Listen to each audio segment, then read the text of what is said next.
Assalamualaikum warahmatullahi wabarakatuh. Seperti biasa, sebelum kita memulakan kelas kita pada pagi yang berbahagia ini, sama-samalah kita memulakan dengan bacaan doa belajar. Sama-sama kita baca. Bismillahirrahmanirrahim. Allahumma aftah alaina hikmataka wanshur alaina min khazain rahmatika ya arhamar rahimin. Rabbi shrah li sadri wa yassir li amri wahlul 'uqdatam min lisani yafqahu qawli. Amin ya rabbal alamin. Di apa kabar anak-anak murid 4 Ibnu Khaldun yang dirahmati Allah? Ustaz harap semuanya berada dalam keadaan yang sihat, ceria dan terus bersemangat untuk meneruskan kelas PDPR kita pada hari ini. Baiklah. Sebelum itu, buka buku teks, muka surat 84. Buku teks 84. Kita semak sama-sama. Tajuknya ialah Agung dan mulianya Tuhanku. Ringkasannya atau makna bahasa makna lain, kata dengan kata lain, ini kita nak belajar sifat-sifat Allah Subhanahu wa ta'ala. Ini kesinambungan daripada tajuk yang lepas lah. Minggu lepas Ustaz hanya sempat berkongsi video seorang Ustaz daripada YouTube. Hari ini Ustaz cuba memberi sedikit penerangan tambahan lah. Penerangan tambahan. Baiklah anak-anak. Okey, tajuknya ialah Agung dan mulianya Tuhanku. Siapa yang agung dan siapa yang mulia ni? Sudah tentulah Allah Subhanahu wa ta'ala. Jadi Allah ni sifat dia yang wajib ada 20. Nama-nama Allah ada 99. Jadi Al-Azim dan Al-Hamid ni termasuk dalam 99 nama Allah. Allah ni banyak nama, bahkan dalam kitab yang lain ada lagi nama Allah. Maksudnya banyaklah, banyak. Cuma hari ni kita nak ambil dua saja, iaitu Al-Azim dan Al-Hamid. Cuba sebut Al-Azim dan Al-Hamid. Baik. Buka muka surat yang seterusnya 85. Kita nak tengok apa dia maksud Al-Azim ni Ustaz. Al-Hamid ni apa dia Ustaz? Baiklah anak-anak, kita sama-sama tengok. Kalau boleh sama-sama baca. Okey, kita tengok maksud Al-Azim. Al-Azim bererti Maha Agung. Jadi Allah ni Maha Agung. Nama Allah Al-Azim bermaksud Allah Subhanahu wa ta'ala Maha Agung. Allah ni Maha Agung daripada segala sesuatu. Tiada makhluk yang dapat menandingi keagungan dan kehebatan Allah Subhanahu wa ta'ala. Ini fahamlah, jelaslah. Allah berkuasa. Kita makhluk ini tiada ada satu kuasa pun untuk menandingi Allah Subhanahu wa ta'ala. Jadi maha kuasa Allah, maha hebat Allah. Allah lah yang membuat segala yang ada di dunia ni. Bahkan di luar dunia pun, di luar bumi ni pun Allah. Segala-galanya aturan daripada Allah, daripada peredaran siang ke malam, peredaran bulan ke bulan, semuanya daripada perancangan dan kekuasaan Allah Subhanahu wa ta'ala. Baik. Kemudian Al-Hamid. Apa dia Ustaz Al-Hamid ni Ustaz? Kita sama-sama baca ya. Al-Hamid bererti Allah Maha terpuji. Al-Hamid ni terpuji. Nama Allah Al-Hamid bermaksud Allah Subhanahu wa ta'ala Maha terpuji, telah melimpahkan segala kurniaan nikmat kepada makhluk dan sangat layaklah dipuji.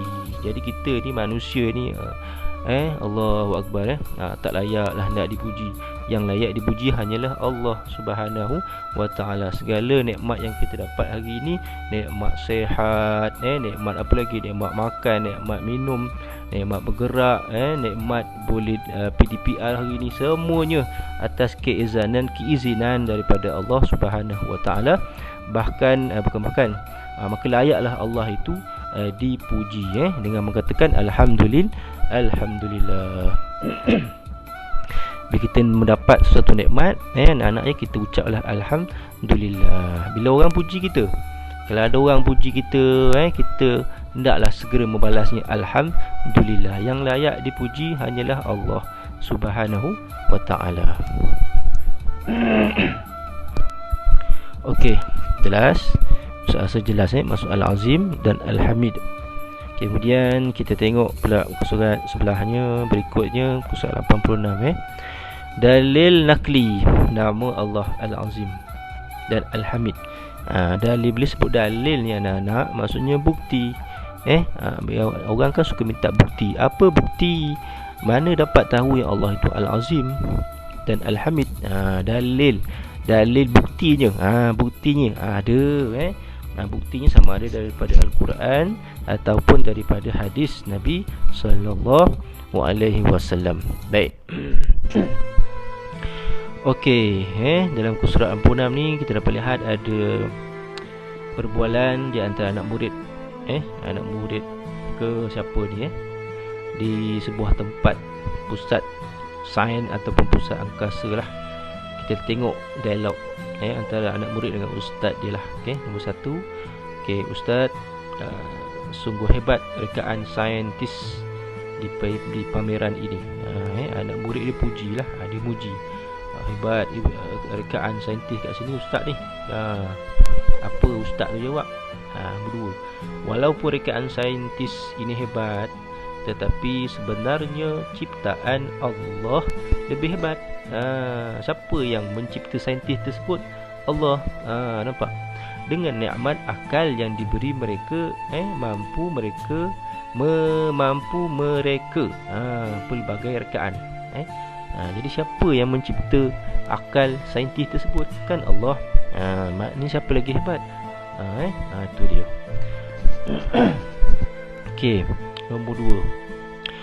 Nombor 3, murid tersebut sambung lagi, wah, sungguh maha agung Allah Subhanahu wa ta'ala, selayaknya Allah Subhanahu wa ta'ala dipuji. Nampak? Kemudian nombor 4, ustaz tu bagi tahu, sambung, benar. Oleh itu setiap Muslim, setiap orang Islam wajib beriman dengan nama Allah Al-Azim dan Al-Hamid. Nombor 5, anak murid pun menjawab, apakah dalil nama Allah Al-Azim dan Al-Hamid ini ustaz? Ditanya ustaz, kalau itu ustaz, apa dalilnya ustaz? Nanti orang tanya kita, apa dalilnya ustaz? Ada dalilnya, muka surat sebelah. Dalil Allah bersifat Azim dan Al-Hamid. Nombor 6, dalil nama Allah Al-Azim ialah firmanullah. Allah berfirman dalam surah Al-Baqarah, wa huwal aliyul azim. Maksudnya, dan dia maha tinggi, maha agung. Nampak? Allah beritahu diri dia sendiri dalam Quran, dialah maha agung dalam surah Al-Baqarah. Baik. Manakala sifat Allah Al-Hamid pula dalam surah Hud, yang berbunyi innahu hamidum majid. Kan Allah beritahu tu. Nampak? Maksudnya sesungguhnya Allah maha terpuji lagi maha mulia. Inilah dalil membuktikan yang Allah itu bersifat Al-Azim dan bersifat Al-Hamid. Nanti anak-anak boleh hafalkan. Hafal, nanti naik sekolah, buku sekolah, nanti tu nak tanya. Baik. Kemudian kepentingan beriman dengan nama Allah Al-Azim dan Al-Hamid. Kenapa kita kena beriman dengan Al-Azim dan Al-Hamid ini? Kenapa penting ke? Penting.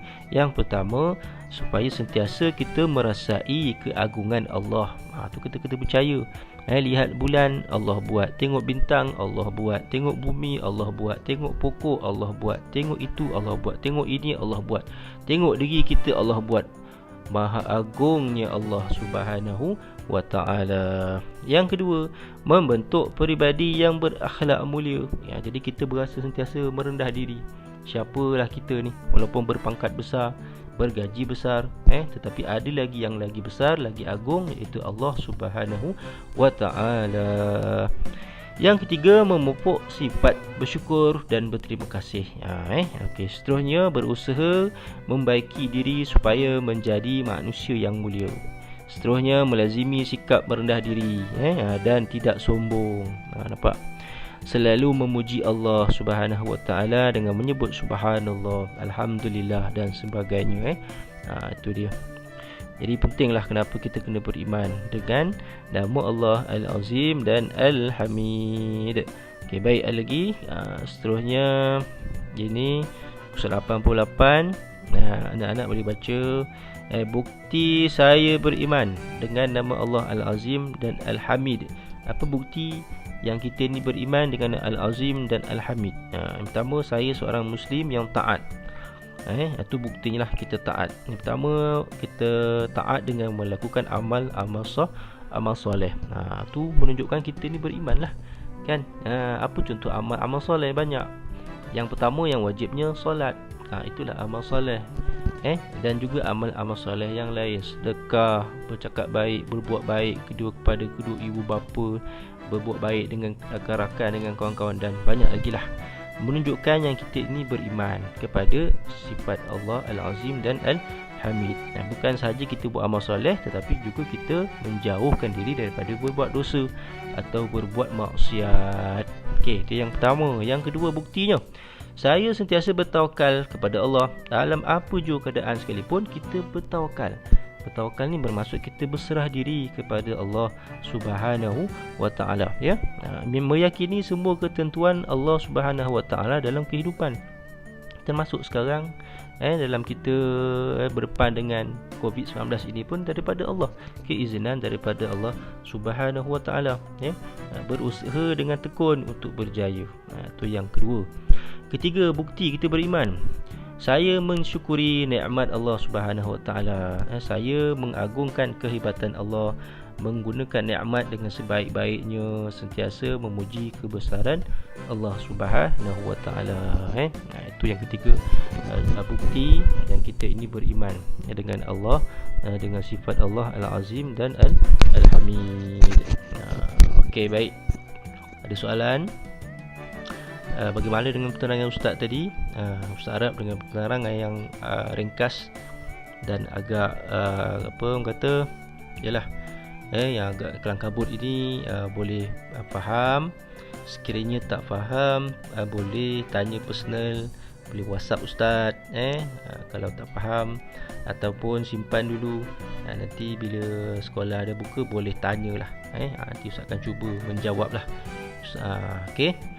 Ada lagi tak? Kita tengok sebelah lagi. Okey, ini latihan. Jadi latihan Ustaz akan bagi sama ada yang ini ataupun yang lain. Tunggu. Latihan Ustaz akan bagi kemudian lah. Ustaz akan bagi kemudian. Okey, baik. Jadi kesimpulannya, Ustaz harap semua boleh faham dengan penerangan yang ringkas ini. Tajuk kita iaitu agung dan mulianya Tuhanku. Siapa yang agung, siapa yang mulia ni? Allah Subhanahu Wa Taala. Kena tahu maksud dia. Baca berulang-ulang, baca berulang-ulang banyak kali, fahamkan.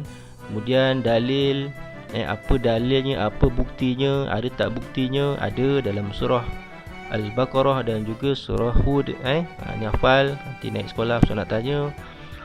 Kemudian bukti sebelum tadi ni kepentingan tepi ni, kepentingan kenapa kena beriman, penting ke? Penting. Kemudian bukti, kalau dah kita beriman, apa buktinya? Melalui tindak tanduk kita lah.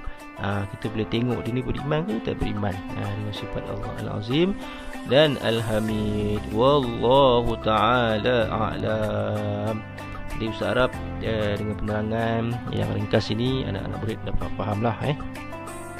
Jadi Ustaz mohon ampun, mohon maaf pada Ustaz sekiranya penerangan ini tak begitu jelas. InsyaAllah kita akan berjumpa lagi bila naik sekolah nanti. Ustaz akan terang lebih detail lah. InsyaAllah kita doa lah sama-sama, semoga COVID-19 ini cepatlah pergi, cepat berlalu, dan kita dapat hadir ke sekolah seperti biasa, ya anak-anak, ya. Baik, saya rasa cukup sekadar itu. Kita berjumpa di masa yang lain. Aku qauli hadza, astaghfirullahal azim li wa lakum. Wassalamualaikum warahmatullahi wabarakatuh.